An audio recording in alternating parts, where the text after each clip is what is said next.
Hey everyone, I have now been able to play the full version of Forza Motorsport for about a week, and I want to jump in with some early thoughts. This is not meant to be a comprehensive review or anything, really more just a quickfire opinion video about my early impressions with the full game. And although you absolutely don't need to watch my 40-minute thoughts video from playing the early preview build, this video will answer some questions from that and expand on some of those topics. So if you want to hear more about things like my thoughts on the physics or the leveling system, feel free to check that out, but I'll still offer context here when it's needed. Alright, no need to make you guys skip to the end to hear a summary. Let's jump in right away with my one paragraph overall opinion on Forza Motorsport.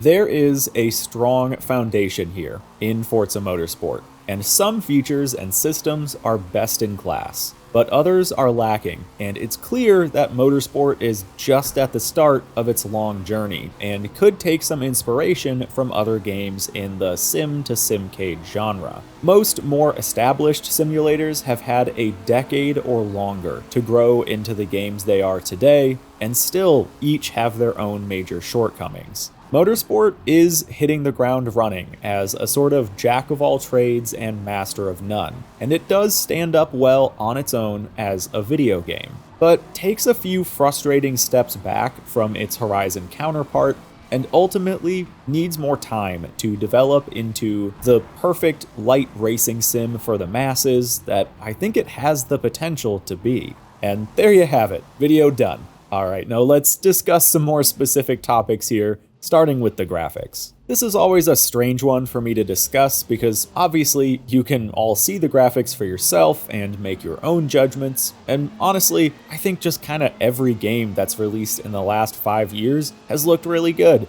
I really just think we're kind of at this age of diminishing returns for graphics where everything looks at least decent. That said, I played the preview build on an Xbox Series S in performance mode, and certainly took issue with the internal resolution and lack of good upscaling for the game. Frame rate should undeniably take priority in a racing game, and I am happy that even Series S players will be able to get a solid 60 FPS experience, even if it does mean taking a pretty big hit to resolution. But of course, the game looks much better on PC at max graphics and true 1440p resolution, which, YouTube compression aside, is what you're seeing here. I think there is a beautiful vibrance to the game. A lot of the lighting environments and direct lighting from things like head and tail lights and how those reflect onto road surfaces and other cars looks great.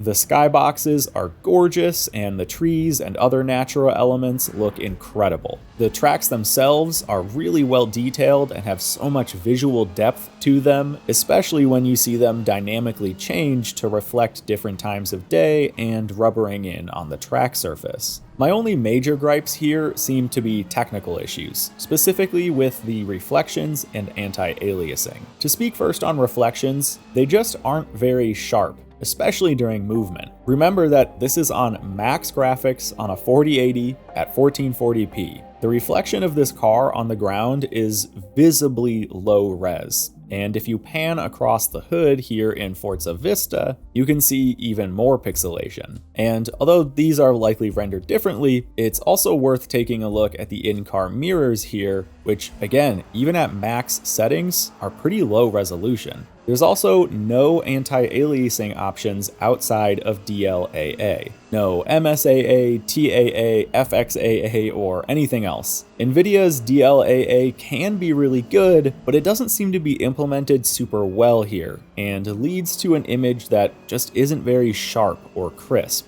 which also makes the new paint surfaces look more flat than they should. You can see here, compared to Horizon, Motorsport still has pretty visibly muddy and jagged edges. My guess is that this lack of graphics options is due to a heavy focus on the console experience, but it's a bummer to see Horizon's graphic options be so complete while Motorsport lags behind. And before we move on, I think it's worth talking about hardware support. I can reason with not having VR support, even as someone with a nice VR headset that loves AC in VR, but Motorsport needs better support for triple screens, ultra-wides, curved monitors, and different seating positions. These are all things that are becoming very standard in the racing game space, and even though Motorsport definitely has better camera and FOV options than its only real rival, GT7, the lack of options here is still going to be a serious detriment to anyone who plays in a sim rig.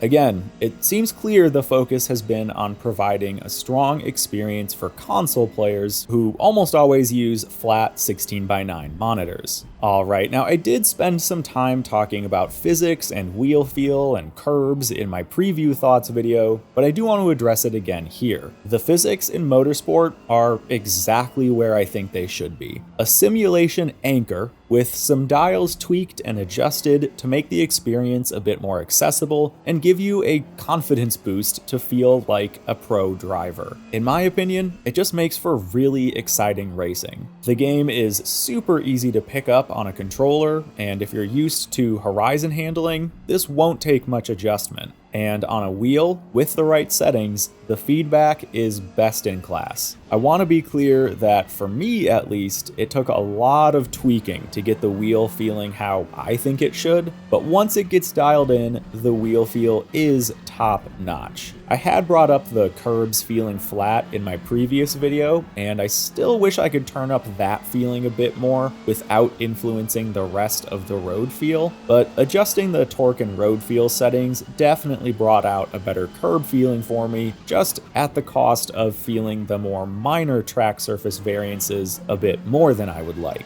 I also finally had the chance to drive in the rain, and I like the rain physics. You can really feel a difference in grip between light and heavy rain, and feel out a noticeable difference on the dry line of the track. I didn't notice any spots where maybe water pooled up and formed some puddles or anything, and I would have liked to maybe see more of that to give the track surface a more dynamic feel, but overall, I was still impressed. I think that people will really be happy with how Motorsport feels and handles as a whole. For me, it has already created some of the most enjoyable PvP racing I've ever experienced. And that segues us beautifully into the online racing, which by and large is really good. The structure of the multiplayer is, I think, possibly the best of any track racing game out there. GT7's events are limited and don't rotate often enough for my taste. AC basically relies on custom servers or third-party tools to get any sort of online racing with ranking systems and the like. ACC really only offers one type of racing, and iRacing is pretty great, but doesn't have a lot of variety unless you shell out a lot of money. And that said, doesn't offer as much of a pick up and play experience. It's much more scheduled. Motorsport, on the other hand, is great at offering a wide variety of racing for all players that's decently competitive with safety and skill rating, and it's available pretty much whenever you want it to be. I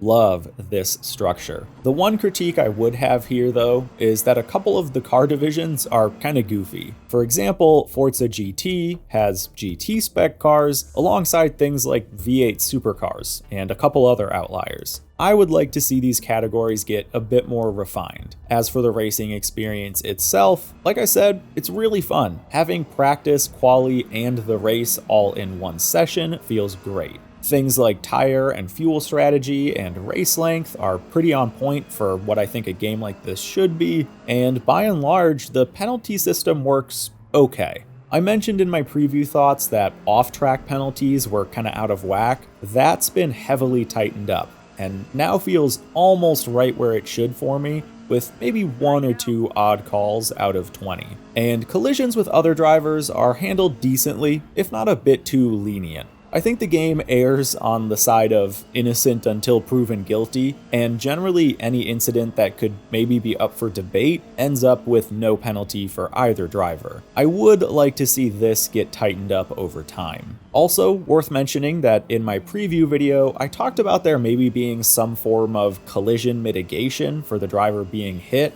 That does not seem to exist here in multiplayer. I definitely felt the hits when I was run into in PvP racing. And this is a good place to talk about the one major feature I really want to see in motorsports racing, and that's a better radar. The proximity arrows just don't really cut it for me, and I think there is a great opportunity here to build in an actual AI spotter, something like Crew Chief, if you're familiar with that. I like to drive really safe, but also really close. I'm not going to give up and go extra wide on a corner to give someone all the space in the world. I'm going to give someone just as much space as they need. And I often found myself not having good enough spatial awareness to do that here in motorsport. So either some form of improved car radar, or again, an actual spotter would be a massive improvement for me here, because I don't like being at a disadvantage for not playing in a third-person camera view.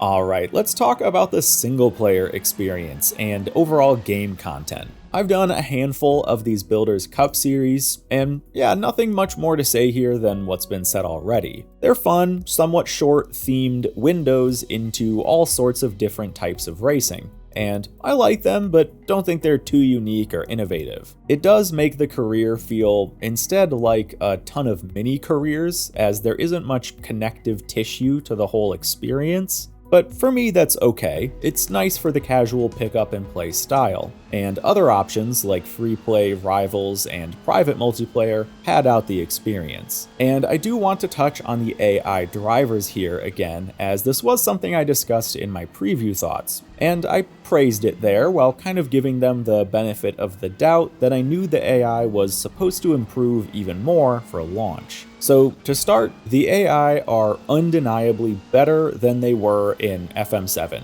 or any other Forza title for that matter, but they still need work. Again, I love that they don't cheat, and the fastest drivers are really just driving better, but a lot of similar quirks still appear. For example, they slow down too much in packs, making it way too easy for you to pick up 10 or more positions on the first lap if you start towards the back and avoid slowdown pileups. They're also still a bit too afraid to pass you, and if they do, they usually aren't very respectful about it. They kind of flip-flop between cutting into your line in corners if they try to go for a pass, or just never even bothering to try. Often for me, playing on the hardest difficulty, I found it extremely easy to make it to around position 3 to 6 or so, and then everyone behind me would just kind of pile up behind me while the drivers ahead would soar off into the distance. It's not a problem that the drivers on top are faster than me on the hardest difficulty. I want that, but it is a problem that the other 15 to 20 drivers behind me were basically not interesting at all to drive against. Good battles did pop up from time to time, but it just wasn't enough to mimic anything close to a real PvP racing experience to me.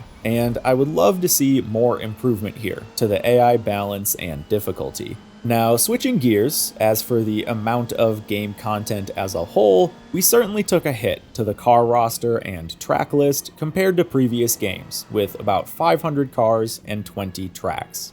I found that it's certainly enough content to keep you from being bored, 20 well-detailed tracks with all their different individual layouts and condition modifiers does keep the experience feeling pretty fresh, even many hours into the game. Same with a roster of 500 cars. That's enough to last you a year and a half if you drive a new car every single day. It's really just when you get to specifics that you notice the lack of content. For example, the somewhat small GT car roster, and lack of some major tracks like Brands Hatch, Mount Panorama, and Scuba. It looks like we will be getting some pretty strong post-launch support here, with many new cars on the way on a regular basis, and Yas Marina and the Nordschleife are already confirmed for the game. So, like I said in my intro summary, the game just feels like it needs more time to get to a place where I would call it content complete for the price they're asking. But, and I say this as a general blanket statement for the whole game, Motorsport is an amazing part of the Game Pass roster, and anyone with even a small interest in the game should at least try it out there, because for the price of Game Pass, this is a total no-brainer. There's a fun game here. I know I've given my fair share of criticism in this video, but I'm still having a blast with it, and I think you will too. To me, the whole experience is a very clear improvement over FM7.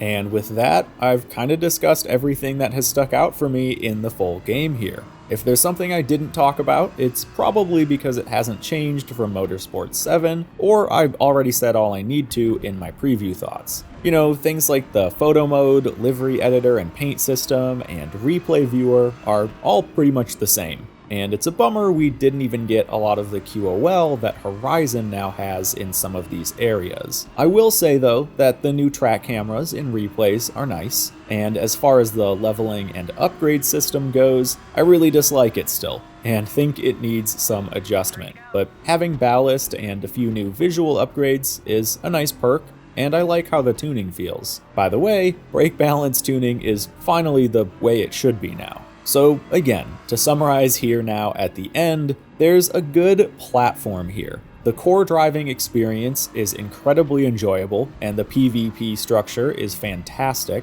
two things that are extremely important to me, but to feel complete, the game needs more. More QOL, more hardware support, more options and settings, and more content. If you think of this Motorsport as a full $70 game that's finished right now, it's completely fair to think the game feels a bit light. But if you do have confidence in the post-launch support and sort of long-term games as a service model that Motorsport is setting up here, which I do think Horizon has actually done really well, or if you even just check this out on Game Pass and keep checking back every month or so, then I believe the game does have a very bright future ahead of it, and has the potential to be the best entry-level sim racing experience on the market.